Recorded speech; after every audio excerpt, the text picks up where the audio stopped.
Kenya's bold newspaper. Agent provocateur, the man in the chair, seasoned journalist, news hound, a man who believes in punching up, not down. This is the Situation Room, the only way to start your day. It is 7 minutes now, coming up to 8 minutes after 8. Good morning, and thank you very much for keeping it locked on Spice FM, Kenya's biggest conversation. We have been here since 6 a.m. We're going to be here until 10 a.m. Monday to Friday. We're usually the three of us, Ndu, Eric, and CT. Maneno ya Ndu, CT? Inashughulikiwa. Kabisa. Aya, very good.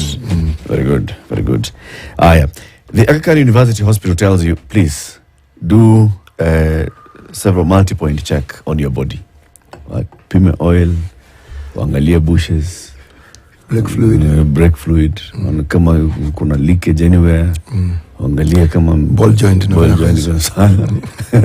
tie rod ends ziko sawa, yes, unaweza tembea vizuri, steering wheel, kama umekata diff ama pressure tire iko sawa, all those things. Go and get a full body checkup. It's important. And why is it important, City? It's important because, as they say, prevention is better than cure. If you take the time to actually understand your well-being, you will get to discover if there is a problem in its early stages, and that is to your advantage. It means then you can sort it out, it becomes a problem. Because in any disease known to mankind, in its early stages, it can be sorted out, cured, taken care of. When you let it become part and parcel of you and it's full-blown, then you have a problem. Yeah. It even becomes more expensive to deal with it, to treat it, to address it. But if you go and catch it early, then you know. Also, you just go and have a conversation with the medics and they'll tell you, all right, so we advise that you do this. We advise that you watch your diet. We advise that you exercise more. We advise that you take more water. You do it because of this and the other. Because of where you are at, you're at borderline this. Especially things like diabetes and the other lifestyle diseases. These non-communicable diseases. They will tell you, and don't assume that they're an old people's disease or just they're only a lifestyle disease. You could be as fit as a fiddle and you'll still exhibit some of these conditions, but you can't know unless you take yourself to be tested comprehensively. For as low as 9,950 bob, you can get a proper comprehensive medical checkup at any Aga Khan University Hospital clinic, any near you. Just go. Is there a clinic near you, Aga Khan University Hospital? Go. Tell them, niko na pesa. Fanya checkup. They'll tell you, boss, karibu sana, sign here, and you'll be sorted. Yep. Very good. Our next conversation is going to look at what we are seeing in the headlines, and this is, at the end of the vetting. Well, it hasn't ended. There's still two candidates who haven't been interviewed, who haven't faced the parliamentary committee. But this majority of them that have went until yesterday, and what came out of it, pain of defending Ruto and his ways, that is the story. And this is, those who have been incorporated from ODM, and now they have to come in and say, Oparanya, for example, had said, Hustler Fund. God. It's the most useless thing anyone could ever think of. Now he's like, by the way, this Hustler Fund, I think it's actually a brilliant idea. We just need to be carefully. Just carefully. So this is it. So that's what we're discussing, the vetting and how we saw the vetting happening. Cabinet nominees outline ambitious plans for their dockets. Those were what was in the papers. CS nominees haunted by ghosts of their past. So, in this conversation, and then of course, there's the People Daily. Right? The headline in the People Daily. Read it, City. Ruto mocks the poor. Bas. Though the president rode to power on the backs of the hoi polloi, he has stuffed his cabinet choices with millionaires whose riches laugh at the wretched of the earth. Where? We have invited an advocate of the High Court of Kenya, who is also the editor-in-chief of the Platform for Law, Justice and Society, and he is also a law lecturer. His name is Evans Ogada. Evans, good morning. Good morning, sir. How you doing? Niko salama. Karibu sana to Kenya's biggest conversation. Good to be here. Asante sana. That's the hot seat of the Situation Room. It's not that we are interviewing you. I mean, you haven't been nominated to be anything. There's no vetting taking place. No vetting taking place. It's just the hot seat. No, iko sawa. The warmth is felt. Tuko sawa. Very good. Yes, sir. So first assignment Yes. is for you to listen to CT. He's going to give you the day's proverb. Okay. He said this for the next couple of weeks, he'll be bringing proverbs from landlocked countries in Africa. Do you know how many landlocked countries are there in Africa? How many? Are there 3 or 4? 3 or 4. Name them. Name the ones that you think of. Uganda is One. Yeah. Ethiopia. In West Africa, we have which one again? Why don't you finish East Africa first before you go to East? Ethiopia, Uganda, Think Lapset. Lapset. South Sudan. Brother, In South Sudan, yes. You didn't do very well in geography, did you? That was one of my favorite subjects. Really? You know, it's a Kenyan thing. When you ask a question in a forum like this, you think you're in an exam room. So now you're going to panic mode. Things evaporate. Things which you know, They evaporate. they just anyway. They're 16. 16 countries Santi. landlocked. Yes, Okay. we are in the Republic of Botswana. Let me just mention one thing about it. It's a very interesting political setup, government. It has a unitary dominant party parliamentary republic. Can you imagine that? With an executive president. Unitary Let me just dominant repeat it so party, that you get parliamentary. it. They have a unitary dominant party parliamentary republic with an executive president. Sounds like it's similar to South Africa, isn't it? They've mixed it nicely. Yes. We should consider also mixing it nicely. Okay? So So it's a parliamentary presidency, yes, but the president comes from the dominant party and his executive. and is executive. Yes. South Africa's this one. Yes. Uh-huh. Yes. So, eyes can see widely. They can cross a river in full flood. Eyes can see widely. They can cross a river in full flood. Wakili, what do you make of this? You will always be keen to wade through whatever disaster, whatever floods you face. You're basically fighting for your life. Am I right? Oh, by the way. Who knows, man? No. Kenyan, you see? Yeah? People went through exams. The beauty of the interpretation is that you can't possibly be wrong. It's yours. It is your interpretation. Yeah. So, in terms of marks, Yes. but full. Asante. And we ask it because every time we ask our guests, we hear of interpretation that we couldn't even have imagined. And they all speak to the same proverb. Yep. Yes. Yep. Nakuaga hivyo. It's perspectives. So, Wakili, we've seen the vetting Yes. from Thursday into Friday, Saturday, and yesterday. Various nominees went before the parliamentary committee. Yes. Okay. And they were being vetted for their suitability to join the cabinet, having been nominated by the president. Yes. Let's begin from the legal standpoint. Yes. Why is this vetting important according to the law? Well, the Constitution requires that those who occupy public office be as clean or near clean as Caesar's wife. I know City will be excited by that. So that usiwe na dosari. You are somebody who is of integrity. Integrity means that you will do the correct thing even when nobody is watching. So that is why we go through the ritual of vetting. We try to get the best in terms of our citizens to occupy public office. So this is the principle. That is the principle, and it has a long history. If you go to the Romans, the Greeks, the English constitutional system, we have antecedents where those who go to the office, public office, are the best. The animal kingdom, the leader of the pack is usually designed to be the strongest, the wisest. That is the essence, the thinking around vetting. Yes. So why vetting then? Because you could argue that the appointing authority is required to look for the best, the ones with the highest levels of integrity to appoint. And you'd assume that when the president, for example, nominates, they have already looked at all those. Why does it have to go to Parliament? Because it's the same thing when we have the Chief Justice goes through an interview panel. That panel is expected to look for all aspects of the best integrity, competence, and all. Goes to the president, it goes to Parliament, and the Chief Justice is then subjected through the same. Why is the parliamentary vetting important? Parliamentary vetting is important for the reason that our system of government is presidential. We have a presidential system. The president is supposed to get a seal of approval from the people in terms of, yes, this is the best in terms of cabinet secretary.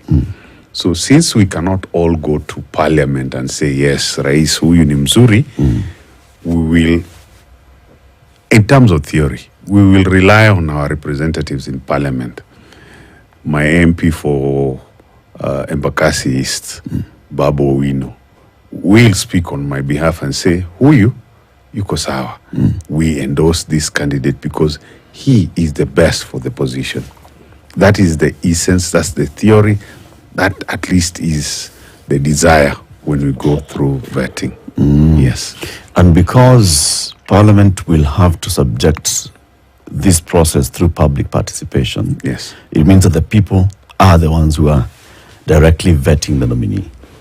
The people have, through public participation, and I'm glad we are having this conversation when we have the Decision Finance Act 2023 just out, which emphasized what public participation is. Public participation is a separate power track, and it was intended to narrow the gap whereby we used to elect leaders, they go to Parliament, they do what they want. I have said this publicly and even in court that these fellas do not necessarily represent us all the time. So to bridge that deficit, it's a conceptual deficit with democracy. That's why we have public participation as a power track that is inherent in the people. The people give their views. So you, the decision maker, you parliamentarians, when Eric, Latif, CT, myself give you opinions, at least consider those opinions and say, I will consider CTs to Ogadas because CT makes more sense in this manner. Ogada, you do not make sense because of reasons A, B, C, D. You are giving meaning to public participation. And this also has historical antecedents. We have what we call the Boule, B-O-U-L-E. It used to be a small platform within the Greek democratic setting where people will come and sit, waonge, the tafakari about what has been said, and decision is made from that small pool. That is the condition that public participation intends to correct, whereby the citizen is not far removed from the democratic decision-making process. Yes. What we've seen in Parliament in the last 4 days, does it encompass all that? Well, I saw my senior, the Speaker of National Assembly, Senator Wetangula, read some material ostensibly from the public. I have a problem with that approach in the sense that we do not know how many people sent items regarding particular nominees, and we do not know if these nominees addressed specific questions that were presented. So from a public participation point of view, Speaker Wetangula is not being accountable to us. Bring all those questions, say for this particular nominee, we got 10 questions. We are going to present those 10 questions to him, you're either going to respond to them in written format or you'll respond to them orally. We will make our consideration based on your responses. Do we know whether this happened? I don't Because know. at the beginning of the exercise, the speaker came and said, we received several memoranda from the public, 1,300 or plus. And then upon scrutiny, the speaker, the office of the clerk of the National Assembly that was receiving them, determined that some of them were did not meet the threshold of what was expected to be brought here. Some were sending applications and saying, Ogada does not fit, here is my CV, replace him with me instead, you know. That's what he said. Some of them were applications. Others were matters that they considered were not addressing the question on the table. And then there were others that were, you know, that passed. But then thereafter, how those that were considered to have passed or processed is what is not clear. That's what I'm asking. Do we know whether, by watching the interviewing, whether any of them came and were told there were adverse questions, or there were questions raised of you, there were adverse mentions raised of you here, and we need you to respond? Do we know? We do not know. And the English term opacity comes in. You're working in circumstances that you are the decision maker. You are the one who can determine what comes in, what does not come in. We are not, as a public, privy to some of that material, because as a question of accountability, and accountability is a constitutional principle, you need to tell the public that for candidate Ogada, we had 30 questionnaires. Host them on our website. You can obliterate 1 or 2, 3 issues, but host them on our website so that we look at what is there. We have questions on your integrity. We have questions on your earnings.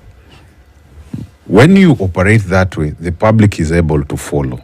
But when you tell me that, we determine that this does not meet the threshold. Number one, what is the threshold?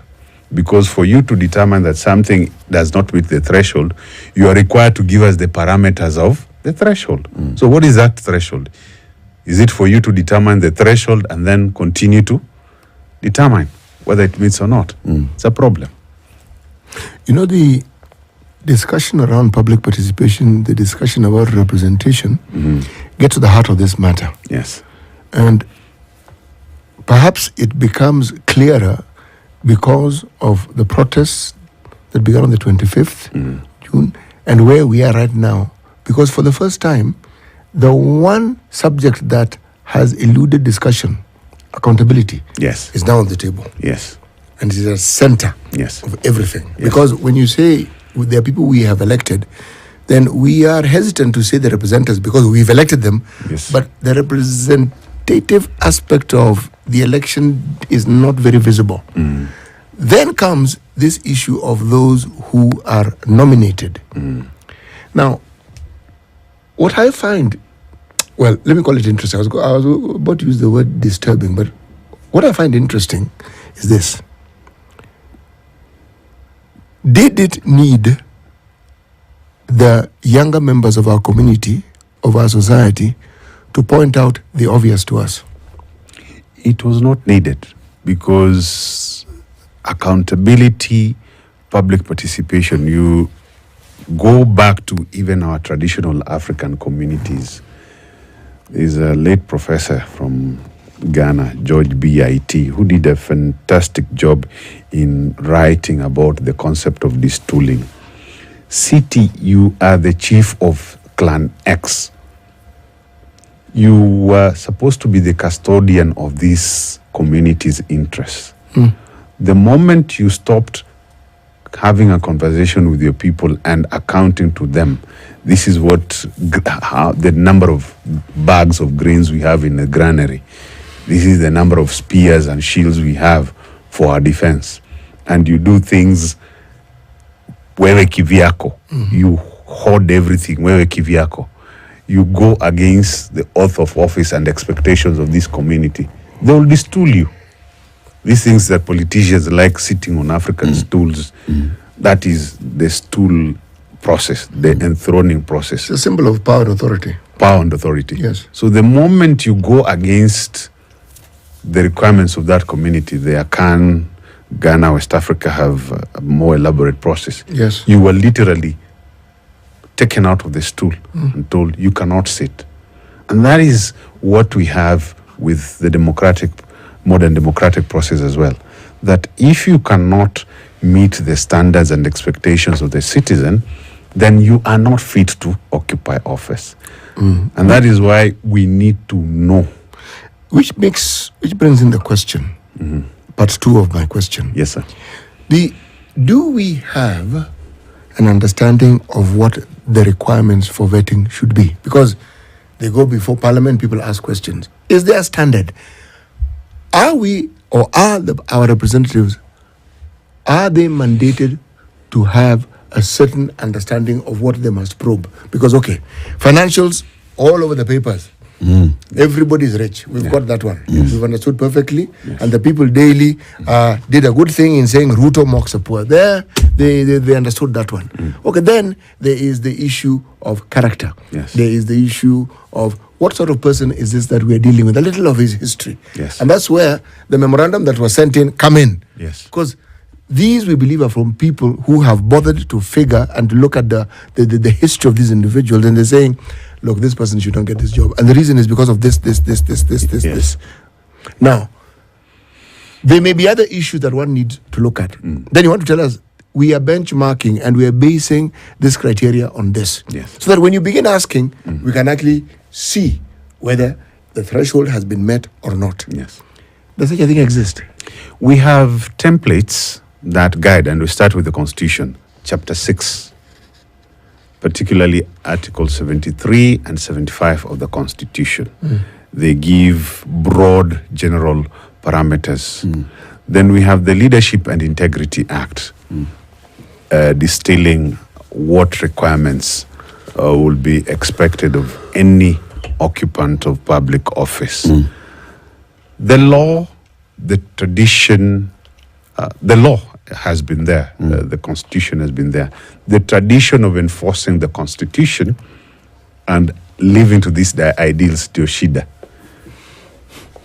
Because you see, like Chapter 6, it makes a clear enumeration of the fact that the office is above the person. Yeah. So that if you have anything, like one nominee is facing questions from EACC about his tenure in a past office, ideally that candidate should not have been even considered for nomination. We bwana kaa kando pembeni, clear your criminal suspicions kwanza, Manenos. then you come to the table when you're clean. But here you see, I could see even the interviewers helping him to answer these questions. There's one who was overzealous enough to give a very warped legal appreciation of things.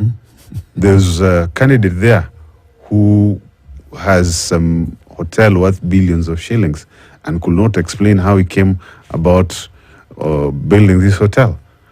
So these are questions of integrity, and you need to explain them. For example, Eric, it is not enough for you to tell me that in the last 2 years, my wealth portfolio has increased by 150 million. You are earning a salary as a CS for, how much do you earn? Is it slightly close to 1 million shillings? Yep. Assuming that you earned your salary, tax deductions, nanini, you could not possibly make that amount of money. So where did you get this rest of the money? As a question of accountability, you need to explain Yes. properly. Not just explain, you're supposed to explain and provide evidence. Because Account, yes. explaining is easy. I did this, I sold maize, Yes. then I actually bought strawberries. That one is easy. Yeah, this should come from, like, sort of an accountant. Yes. Right? Yes. That shows that this is how Yes. this wealth Yes. has actually.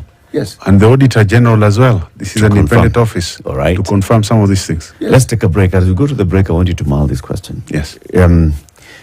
in a proper interviewing panel, when the Public Service Commission is interviewing principal secretaries, Yes. each panelist in the interview panel has a form. They all have a uniform form Yes. where they are ranking and rating candidates. Yes. Same with the Judicial Service Commission. With this one in Parliament, is there any uniform form Okay. that they say? So on this particular one, I score this candidate 8, and then the others score 5 or so, or is it just up in the air? Huyu mimi amenifurahisha sana, huyu wacha ingie. It's time for that break, 28 minutes to 9. Our guest this morning is Advocate Evans Ogada. He's a law lecturer, editor-in-chief of the Platform for Law, Justice and Society, the ayes and the nays of the cabinet nominees vetting. Also, would like to see from your comments, what did you make of that entire exercise? This is the Situation Room, the only way to start your day. Nivea Pearl and Beauty Deodorant. The perfect balance of 48-hour protection and care for soft, smooth, and beautiful underarms. Try our new Pearl and Beauty Black Pearl for smooth and perfumed underarms. The Malkia Strikers, the pride of the nation and champions of Africa. Malkia Strikers is a brand. For Malkia Strikers, it means a lot to Kenyans because unajua sisi raise flag yetu high. For me going to Paris, it will be the moment for me to raise a glass for myself. I finally did it. Head coach Japheth Munala is laying the foundation to spike success despite the challenges. The 10-time African champions aim to break new ground. Malkia Strikers, rising above. Paris 2024. Penzi mtazamaji, ikifika Ijumaa tunajiachilia kwa sababu ni mpangilio mzima, the couples game show in partnership with Young Magazine. 30 seconds starts now. Time travel. All wananijibu nini na tumeona change? Niko tu hapo. Sawa. Na kama uko pale nyumbani na ungelipenda kuungana na sisi, unatuandikia tu SMS kwa 22151 ama unatupatia maoni yako at KTN Home. Yaani lazima mkajuana miezi 8. Si ati mnajuana siku moja, miezi 8. Kwa all social media, iwe Twitter, iwe nini. Unatufuata, ama unanifuata mimi Zaina Ruhi Murungu. That is my name in all social media.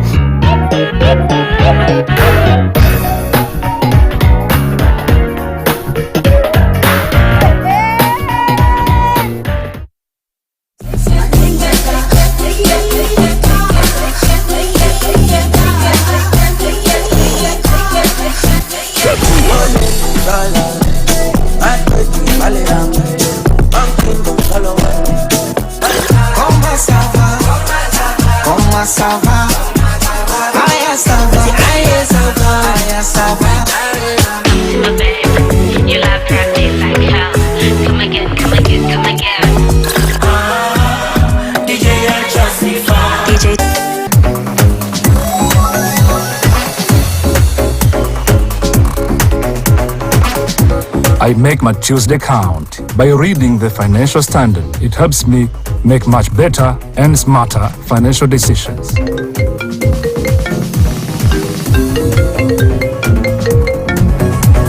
Setting the standard every day of the week. The Standard, Kenya's bold newspaper. We value your feedback and welcome your comments, queries, and complaints regarding our content.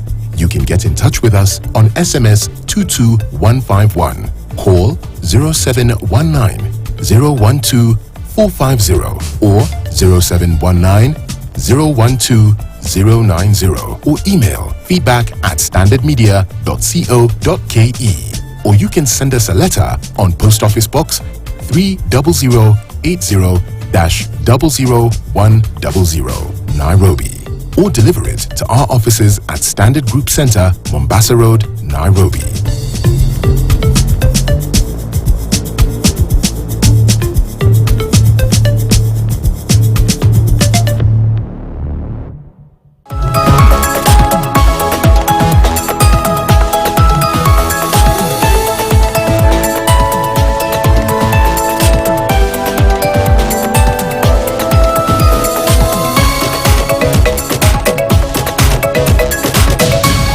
KTN. Welcome home.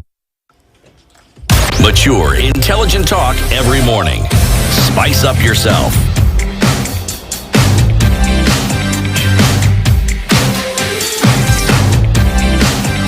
Mornings done right.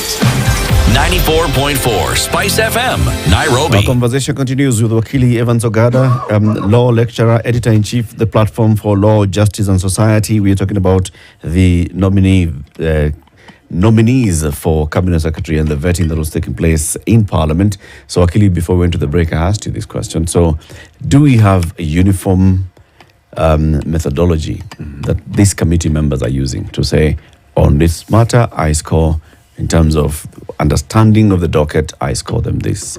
In terms of their questions on their integrity and personal integrity, I score this. In terms of, past performance in dockets or in other public service, I score. Is there anything like that? I didn't get the impression that that was present with the parliamentary vetting process, at least for this committee. For the reason that if there was any scoring that was being done, we could see people writing. I didn't see anyone writing. And then you could tell that one particular member, he was milking one question too much. you can't What question was this? repeat. You have a repertoire of questions to go through. So when you repeat one on cooperatives and you narrow down on one particular aspect, it shows that this is perhaps the only thing you prepared for. And there's this, I put it to you, more or less like a comment instead of a question. So it tells you that we were just running through the motions. And to also lend credence to this lack of uniform criteria, there was this question that was posed to the nominee, Ministry of Labour.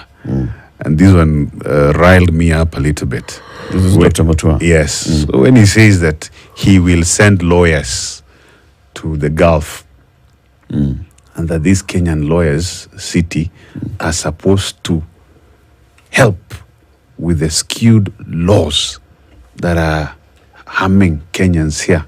Nobody picked him out on that. Because you see, these labor agreements are bilateral. Kenya, Saudi Arabia, whatever countries, you enter into a bilateral agreement on migrant workers. Right. Absent of that, we have International Labour Organization agreements and treaties. Those are what we rely on. So Alfred Mutua has no capacity to look at any treaties entered into between Kenya and any other state, and certainly ILO treaties. Why not? He's not the minister for CS for Foreign Affairs.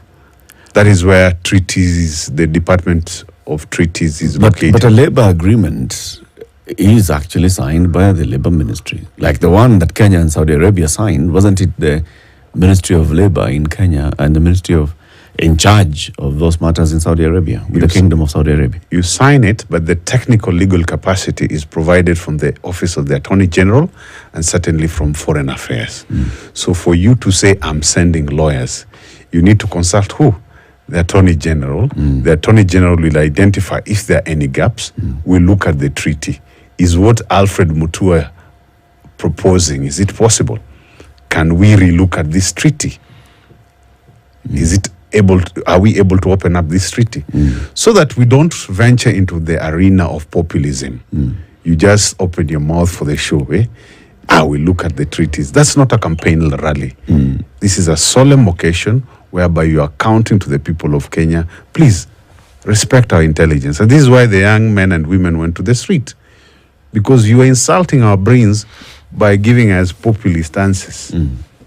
You just want to tick the boxes. Because if we had questions that were written down and we had people who were focused on their task, these questions should have been answered. The cooperatives man, I had him answer, and his appreciation This is Wycliffe Oparanya. Yes, his appreciation of cooperatives. Cooperatives and labor law, these are twins in terms of their philosophical appreciation. These are socialist in nature. they are expected to ameliorate the conditions of the person. And you'll trace the origin of cooperatives and labor laws to circa 1945 after the World War II, whereby we are trying to improve the conditions. Cooperatives were like our chamas. People come and meet and we try to help our lot. So when you talk of this thing called Hustler Fund, which has no structure and has been a disaster, and it's intended to operate like a bank, a capitalist structural model, does it give you the impression of somebody who understands what cooperatives were meant to do? When you talk of workers being exploited and challenges being there for the workers, what are these specific challenges? Is it labor? Yeah. Is it work condition? What are the challenges with those treaties? You need somebody with this in mind, because I was telling somebody yesterday with a flippant response that came from Dr. Mutua. If he goes and meets these labor ministers who are socialist in mind or lawyers, thoroughbred lawyers, he will be flawed seriously. It will be an embarrassment to the Republic. Because you find somebody like Lula da Silva. This is somebody who's been in the trenches in terms of the labor movement all over the world. He's the president of Brazil. So you're going to have a conversation with Lula da Silva on labor matters. And then you go throw out things like, I'll bring lawyers. Come on, you look stupid. And that's why we insist on having the right person for the right job. People who think and think on behalf of the Republic. Think long term. People who can make sensible decisions. Then you've actually taken us to now the fundamentals. How then do we choose our legislators? Because clearly the representation is one thing. Now, everything that you've said begs the question, do our legislators actually understand this? Legislators and the parliament currently under Moses Masika Wetangula has been a disappointment. I have seen people open their mouths in that house. A good number are disappointing. So we as citizens need to ask ourselves on the ground, are we making the right decision? Or do we need to take only the 500, the 200 and elect people with horrible grades? But is it grades? Remember, you mentioned very clearly that our constitution provides us with a marking scheme. Yes. Okay? Yes. Now, this marking scheme, if you want to have examiners, because the vetting committees are examiners. Yes. So, should we then not make sure that these examiners are actually the people who are qualified to examine these people? Actually, there's supposed to be layers of examination and which we have failed. We have something that we have never considered and taken seriously in this country called constitutional conventions. Constitutional conventions, Eric, these are habits that ingrain integrity. So, for example, in the UK city, we had this minister who came in late for Prime Minister questions time by about 5 minutes. He said, I have come in late. I feel bad. I've let the Prime Minister down. I've let the government down. I'm resigning. He resigned on the floor. In other countries, I have been accused of having a girlfriend. Just the mere mention of me having a girlfriend. I'm a jitoa. Constitutional conventions are just manners of good habit. I cannot offer myself for leadership because of 1-2 frailties. What happens here? Somebody is a crook, stole from a parastatal somewhere, amassed a lot of money, gets that money, goes and buys his way to elected office. IEBC, we should be using Chapter 6 as filters to strike out of some of these candidates. What does IEBC do? Passes them. We go to court, and the judiciary let us down on this one. We have this Institute for Public Policy case, the Uhuru Ruto case. We also have Momo Matemu Court of Appeal. The import of these two cases was that until somebody goes through the rigors of a full case trial and is adjudged to be guilty, that person is free to run for office. And that's why we have all these jokers. People who cannot even head cattle dips in certain serious countries. My good friend Pielo Lumumba says that some of these people, you are a glorified thief. You will not be sanitized if you get into office. That's why we have people who can't even think, can't express themselves, being sanitized through these flawed, skewed processes. So then what does a situation then currently hold on matters of integrity? Because you're saying that one of the things that we'll be looking for, one of the principles of good governance is on personal integrity. Yes. That's in the Constitution. Yes. What does it mean? And what should you have been seeing with all these nominees? A matter of personal integrity. What question should they be asked to bring out their personal integrity? We need to see questions that call for reflection. And for me, the president lost it with this moment. This, for me, was a constitutional moment. If I were him, I wouldn't have returned those who served with me in the last cabinet. Somebody like Professor Kindiki, who served in internal security. People were killed. We saw this young man who was shot and his brain splattered under your watch as CS. As a question of integrity, personal integrity, I cannot come back to the same docket in good conscience, leading the same office after having sanitized what the police did. That's a question of personal integrity. I cannot, in good conscience, lead. I failed for one or two reasons. So it's a matter of conscience.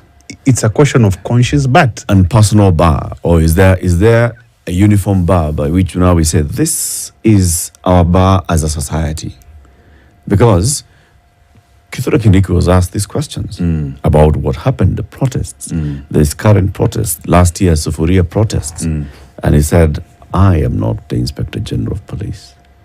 There's a National Police Service Commission, and there's an Inspector General of Police, and there's an entire command structure. I provide policy, which says my conscience is clear. So according to him, in good conscience, he's fit to continue serving in that docket. So does that sound like kicking the can down the road? I mean, yes. if that then was the case, are we then saying that even if it's an independent office, that they are not situated in any ministry, they are not situated in any docket within the government, that they are so standalone that they are devoid of any oversight? Is that what he was saying? Because that's what his office is supposed to do. He is the minister. We've had ministers out there resign for just making false statements. Yes. He is on record as having sanitized the killings on the street. So I think that is a far stretch from the CS nominee. So that's what I ask then. Against whose bar? Because Professor Kithure Kindiki came and said, I, in good conscience, believe that I can still serve in this docket. All right? So if the vetting committee comes and says, we, in our collective good conscience, believe that Kithure Kindiki should continue serving, can anybody question? I mean, what's the bar here? We failed. The bar is there in the Constitution, Article 73, as read with 75. We have failed to nurture, because Chapter 6 should have been the moral part of the Constitution, the moral, ethical part. And how you enforce that, you just don't enforce it through the court system. It is enforced through practices and traditions. So, for example, at cabinet level, the mere whiff of problems with a certain candidate, we agree as a cabinet. When you're mentioned in terms of these problems, the siren issues here on the road, bullying us on the road, cabinet secretary, that's becoming, you go out, step out. And indeed, Willie Mutunga started us off well, and people didn't understand what Willie Mutunga did. When the then Chief Justice was accused of pinching somebody's nose, that was Deputy Chief Justice. That was a quote-unquote minor thing. But what Willie Mutunga did was he put pressure on his then deputy and said, Madam, you'll have to go so that we maintain the integrity of the office. The pinching of the nose was not as egregious as some of these things. But what Mutunga was trying to present to us was the possibility of people seeing that the office is above you, the person. He was introducing that culture. That culture. But you see, for constitutional conventions, since they are dependent on sustenance and long practice, we have not done well in that aspect. Because at some point, we had the Kimunyas of this world who came and told us, I'd rather die than resign. Still alive, though. Still alive, though. We have people here He who was are removed from office. Yes, he was.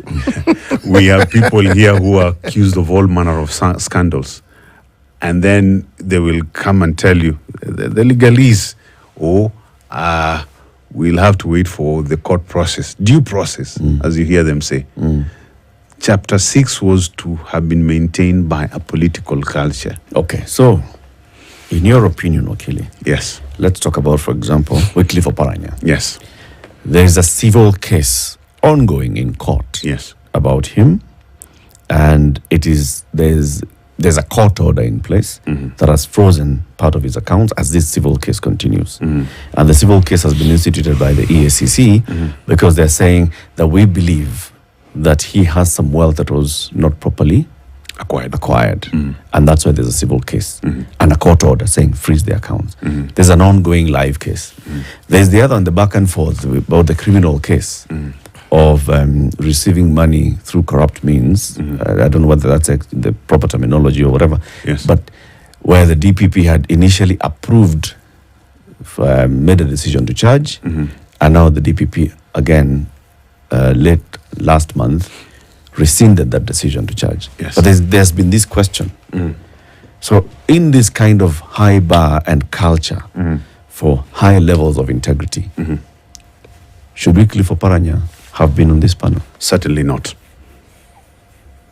You stay out, clear your name, and then come and offer yourself for leadership.